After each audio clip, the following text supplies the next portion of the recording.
નમસ્કાર, આપ જોઈ રહ્યા છો નેશન પ્લસ ન્યૂઝ. હું છું આપની સાથે વિભિક્ષા પરમાર. વડોદરાની એસએસજી હોસ્પિટલ અને મેડિકલ કોલેજ ખાતેથી માનવતા અને સરકારી તબીબી સુવિધાઓનું ઉત્કૃષ્ટ ઉદાહરણ પૂરું પાડતી એક ગૌરવપૂર્ણ સિદ્ધિ સામે આવી છે. દાહોદની ખાનગી હોસ્પિટલમાં જન્મેલા અને અત્યંત ગંભીર હાલતમાં એસએસજીના એક્સ્ટ્રામ્યુરલ એનઆઈસીયુમાં લાવવામાં આવેલા 3 જોડિયા નવજાત શિશુઓને તબીબોએ નવજીવન આપ્યું છે.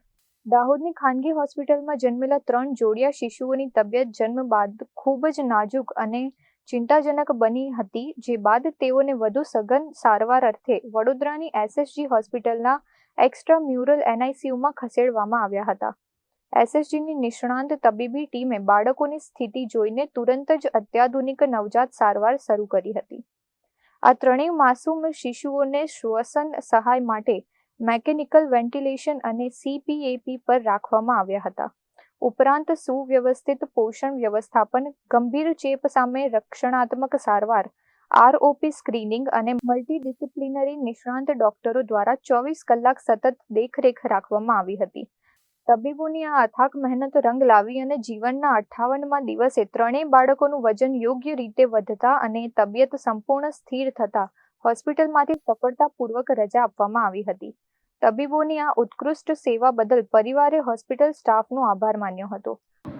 28/5ના રોજ દાહોદની પ્રાઇવેટ હોસ્પિટલમાં ડિલિવર થયેલા 3 બાળકો, જેને ટ્રિપલેટ્સ કહેવાય છે અમારી ભાષામાં, એ અમારી પાસે અમારું આઉટબોર્ન યુનિટ જે છે, નિયોનેટલ ઇન્ટેન્સિવ કેર યુનિટ, જેમાં એ લોકો અમારી પાસે આવેલા અને અમે એમને એડમિટ કરેલા. 3 બાળકો પૈકી 2 બાળકો મેલ ચાઇલ્ડ હતા અને 1 ફિમેલ ચાઇલ્ડ છે, અને ત્રણેયના વજન અંદાજિત અરાઉન્ડ 900 જેવા હતા. અને બાળકો જે અધૂરા મહિને જન્મેલા હતા, લગભગ 28 થી 30 વીક જેવું કહેવાય, એટલે 7.5 મહિના કે જેવું ડિલિવરી એમની થઈ ગયેલી અધૂરા મહિને. અને એ બાળકો અત્યંત ગંભીર પરિસ્થિતિમાં અમારી પાસે આવ્યા હતા. અધૂરા મહિને જન્મેલા હોવાના કારણે એમનામાં શ્વાસ લેવામાં તકલીફ હતી, અને જેના કારણે અમે એના લંગ્સ મેચ્યોર થાય એના માટે દવાઓ કરેલી હતી અને બાળકને અમે વેન્ટિલેટર પર મૂકેલા હતા. અને એ 3 બાળકોનું વેન્ટિલેટર પરથી રિમૂવ કરીને અમે નાના મશીન ઉપર લઈને ઓક્સિજન થેરાપીને જે ચેપ હતો એની સારવાર અમે કરેલી છે.